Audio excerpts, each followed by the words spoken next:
Hello everyone and welcome to Placement Pathshala. I hope you all are doing good. So in this video we are going to study about struct in GoLang. So struct is very important topic in GoLang.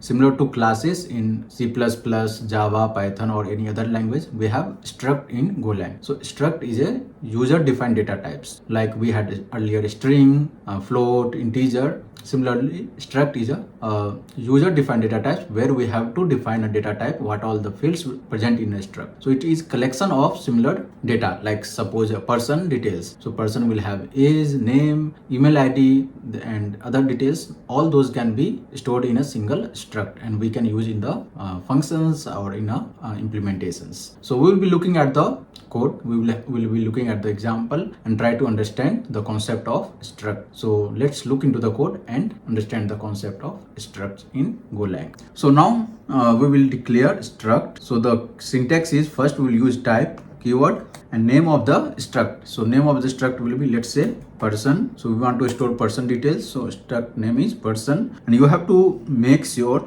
this is important. So starting capital or small. So there are two different use cases. So if you start this name of the struct with capital letter, then you can use it as a public anywhere inside the same package or even outside. But when you are building projects or in the company, you will be using structs in different packages. So you must be making it capital letter. So here if you make it a small, then also it will work, but make a habit of using it as a capital, which will make it as a public. So if you use a small name of struct, then it will be private within the same package. We cannot use out of this package or out of this file. So here we'll make it as a capital letter.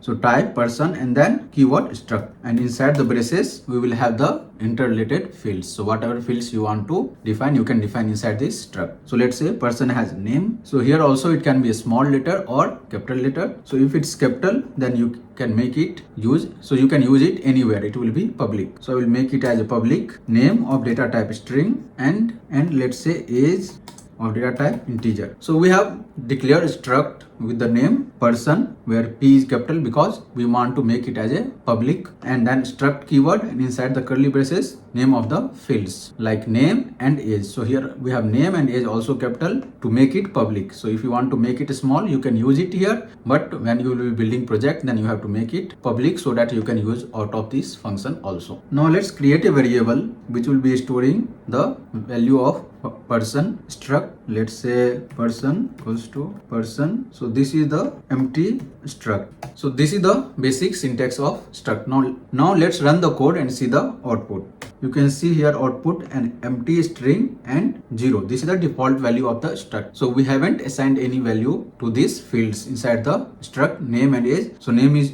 integer by default and age is 0. So these are the default value. Now we will be assigning the value. So there are multiple ways. First way is using the keyword name and its value, let's say Bob, and let's say age is 25. So we have used the keyword name and assigned its value to Bob and age 25. Now let's run and see the output.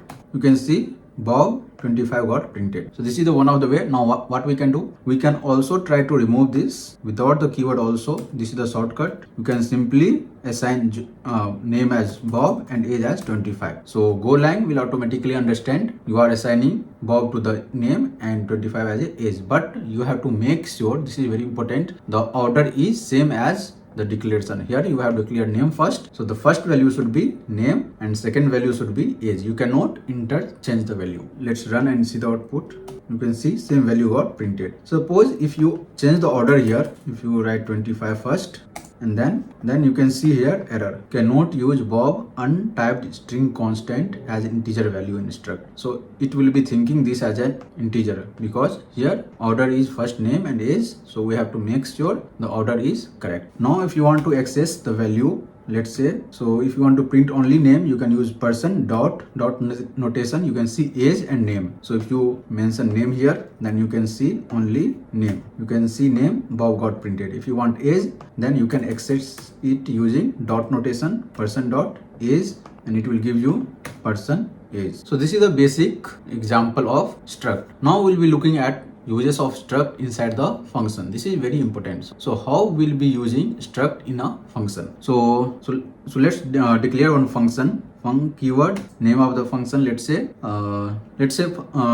function name is get person details. So we'll use get person details, and then inside this we can return whatever we want to print. So we will call this function get person details, and we will pass this struct person, and here we will take this as an argument, let's say p of type person. So data type is person. Now here we can use fmt.println p. Let's say comment this out now. If you run the code and see the output, you can see Bob 25 got printed. So this is the way how we will pass the struct in the function. So here we can have return type as well. Let's say if we have return type as in string and integer, then you can return here return person dot name comma person dot age. And here we can have, let's say, details variable. Two variable we need, one to get the name and another to get the age. And here we can print name comma age. Now let's run the code and see the output. You can see here Bob 25 got printed. So what we did, we have passed the person inside the get person details, and we have returned its name and age. So this is the one way. And now there is another and important way called receiver in GoLang. So what is the concept of receiver? So it's similar to how we pass the argument here. So instead of here, what we can do, we can pass it just before the function name. Inside the bracket, we can pass it like this. This is the another way how we can pass the struct in the function. But now if you see undefined get person details, so we can't pass it here like this. So here we have to use person dot get person detail. This is important, how to call the function. Now earlier we used to call the function directly, but now we have to use this variable of type person dot get person details. If you run the code now, you can see the output got printed. So you have to understand this very well. So what we did, we have created receiver function which received this struct. So instead of passing the argument after the function name, here we have passed it before the function. We'll be learning later why we are doing this. This is very important. And then we have printed it here. So this is the very important and useful way how we pass the struct inside the function using receiver. Now let's have another struct. So we can have multiple struct nested together. So let's say we have another struct called student. Inside this, let's say student, let's say one variable details, and it is of type person. So we can have data type as struct as well. So struct is also a kind of data type. So we can have student roll number. So we can have roll number of type integer, and we can have, let's say, class, student class as a string. So this is the another struct with details like name and age. We will getting it from the person struct. Then we have another field, new field, roll number and class. So here let's say we have another struct student, and here we have to assign the values. Let's say first parameter is details, we will get it from the person, and then we have roll number. Let's say roll number is 10 and class is, let's say, class 5. And then here instead of person we can have student, and here we can call instead of person dot get details student dot get details. So if we are passing in the receiver function student struct, then we have to call using student variable, student dot get person details, and here we can have student name. So here we can return,